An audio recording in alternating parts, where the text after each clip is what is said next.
Salut à tous, c'est Coureur des Bois.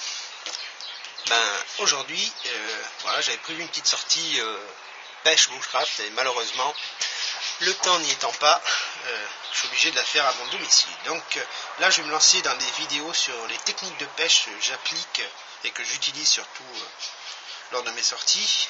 Alors, petit encarté, tout ce que je vous montre comme technique ou voilà, toutes les vidéos que je fais, c'est vraiment tout le matériel que j'utilise et tout, je l'utilise vraiment sur le terrain, comme par exemple ce que je vais vous montrer là. Voilà, ce n'est pas juste pour faire une vidéo, je l'utilise. Voilà, je tenais à le préciser parce qu'il n'y a pas très longtemps, quelqu'un, pas sur YouTube, mais voilà, qui a voulu faire une sortie avec moi, m'a fait la réflexion, donc j'en profite. Donc voilà. Alors, aujourd'hui, je vais vous parler des lignes calées. Alors, la ligne calée, c'est quoi? C'est une ligne de pêche qui vous permet, une fois posée, de vaquer à vos occupations. Construire votre camp, partir à la chasse, à la cueillette, enfin, voilà. Elle pêche toute seule. Donc, pour ce faire, il vous faut du fil. Bon, ça, vous connaissez, c'est mon kit de pêche. Donc, des hameçons, des plombs, des échelles.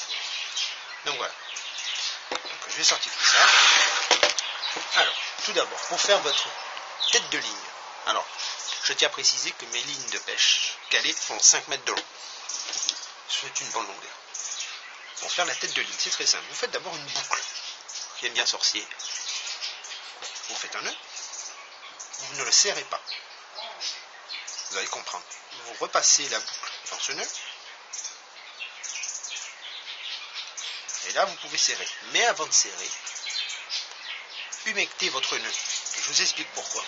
Si vous serrez votre nylon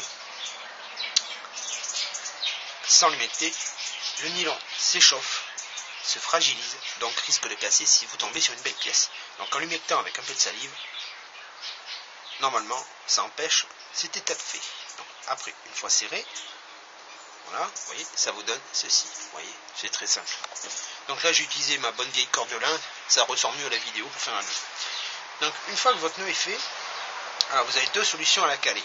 Vous avez soit la caler autoferrante, c'est-à-dire que là vous avez l'hameçon ici et le plomb est comme ça.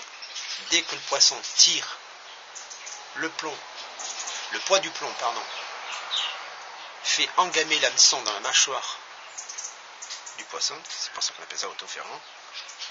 Soit vous le faites en coulissant, c'est-à-dire que vous le mettez ici, sur le lion qui est là. Ça, c'est plutôt fait pour les poissons, disons, méfiants.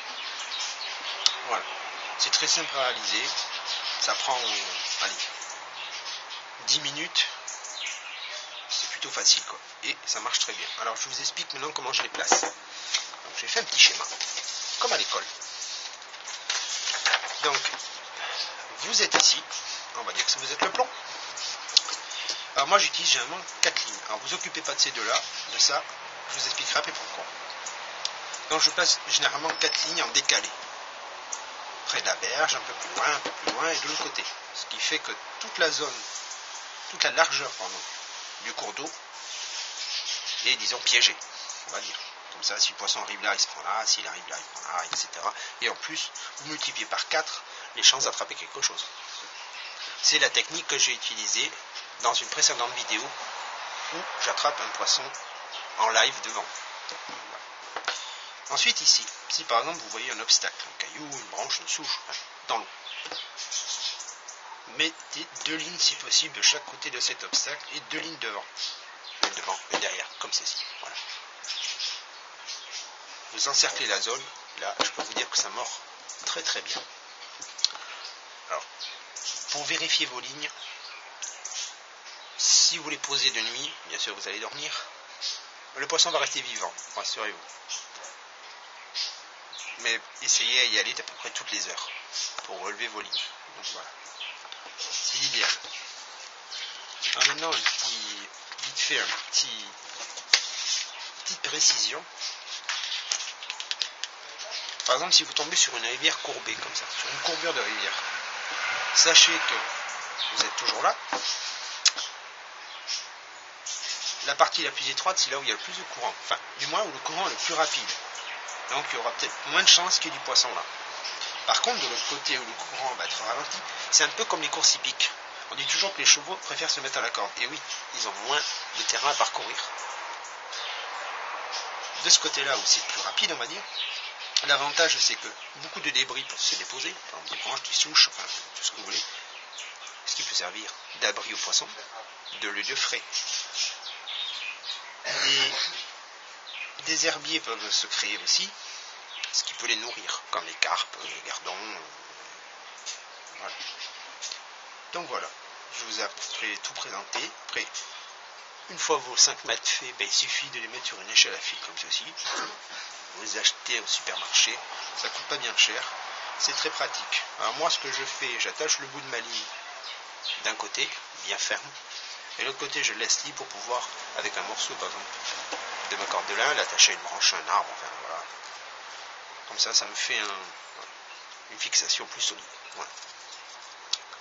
Ben, sur ce, je vous laisse, en vous remerciant encore de vos abonnements, de vos vues. Si vous avez des questions sur le sujet de la pêche, n'hésitez surtout pas, j'y répondrai le plus vite possible. Voilà. Sur ce, les coureurs des bois, je vous dis à très vite pour de nouvelles vidéos. Bye.